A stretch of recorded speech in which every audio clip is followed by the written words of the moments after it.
ஏன் மோனி, நான் ரெடி ஆயிட்டவா, வெளியே போலாம். ஒரு பொண்ணு நானே யோசிக்க ரெடியா உட்காந்துட்டேன். உனக்கு ரெடியா இருக்கு இவ்வளோ லேட்டா? இவ்வளோ நாள் நீ லேட் பண்ணி இருக்கேன், அப்பெல்லாம் நான் எதுவும் கேட்கல. இப்போ இன்னைக்கு ஒரு நாள் நான் லேட் பண்ணதுக்கு நீ என்ன பிடிச்சி கேட்குறியா? சரி விடு, பழசெல்லாம் இப்போ எதுக்கு? அதை விட்டு தண்ணி லாஸ். வா நம்ம வெளியே போகலாம், டைம் ஆயிடுச்சு. ஏன் மோனி, நீ டேட்டிங் போகிறது நீ என்னென்ன வைக்கிற? அதை பற்றி என்ன நினைக்கிறது? என்றைக்கும் கூப்பிட்டு போகிற மாதிரி ஏதாச்சும் ஹோட்டலுக்கு கூப்பிட்டு போவேன். அங்கே போனதுக்கப்புறம் ஏதாச்சும் ஒன்று வாங்கி கொடுத்துட்டு திருப்பி வீட்டுக்கு கூப்பிட்டு வந்து உட்காந்து போயிடுவேன். வேற என்ன நடக்க போகுது புதுசா? ஆனால் இந்த டைம் அப்படி இல்லை, நான் ஒரு புது பிளான் வச்சிருக்கேன். யாரு நீயா? நீயாவது பிளான் வச்சுட்டு கிடையாது. நீயே ஹோட்டலுக்கு வந்தவனே புரிஞ்சுக்குவேன், அங்கே வந்து பார்த்துக்கோ. என்கிட்ட ஏதோ இன்னைக்கு புதுசாக பண்ணுற மாதிரி சொல்லி திருத்தப்பெல்லாம் விட்டுட்டு இருந்தேன். ஆனால் ஒன்றுமே செய்கிற மாதிரி சொல்லலையே.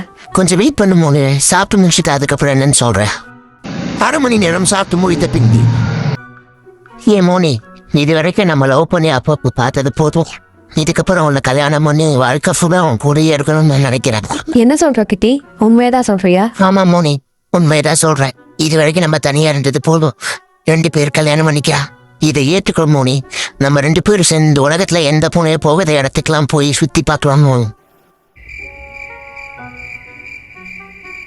வாங்க. என்ன மோனி அமைதியாகவே இருக்க? என்ன கல்யாணம் பண்ணுறதுக்கு உனக்கு விருப்பம் இல்லையா? அப்படி இல்லை கிட்டி, இத்தனை நாள் நம்ம லவ் பண்ணிட்டு இருந்தோம். திடீர்னு நம்ம கல்யாணம் பண்ணிக்கலாமா நீ கேட்டதுக்கப்புறம் எனக்கு என்ன சொல்கிற நீ தெரியணும் கிட்டி. நம்ம லவ் பண்ணது உண்மைதான், ஆனால் இந்த கல்யாணம் வரும்போது தான் நம்மளுக்கு இருக்கிற டிஃபிகல்ட்டிஸ்லாம் நம்மளுக்கு தெரியுது. இதனால தான் நான் யோசிச்சுட்டு இருக்கேன். நீ அதை பற்றிலாம் எதுவும் யோசிக்காத மோனி. உனக்கு ஞாபகம் இருக்கா நம்மளோட முதல் சந்திப்பப்போ நான் உன்னை எப்படி பார்த்தேன்ட்டு? ஃப்ளாஷ்பேக். வர நம்ம வாழ்க்கை எதை நோக்கி போகுதுன்னே தெரியறதில்ல மச்சான். கேட் ஃபுட்டுக்கு ஓட வேண்டியதாக இருக்கு, பாலுக்கு அலைய வேண்டியதாக இருக்கு. நம்மளோட நிலைமை கடைசியில் இப்படியே போயும் போனீங்க. ஏன் மச்சான் என்னாச்சு இப்படியெல்லாம் பேசுகிற? நான் என்னத்த சொல்கிறது, ஒரு கல்யாண காட்சி எதுவும் என் வாழ்க்கையிலே இருக்க மாட்டேங்குது. கல்யாண காட்சி கூட இல்லை, வாழ்க்கையில் ஒரு லவ் கூட வராது போல. நம்ம நினைக்கும் போது வர்றதுக்கு லவ் ஒன்று கால் டாக்ஸி இல்லை மச்சான்.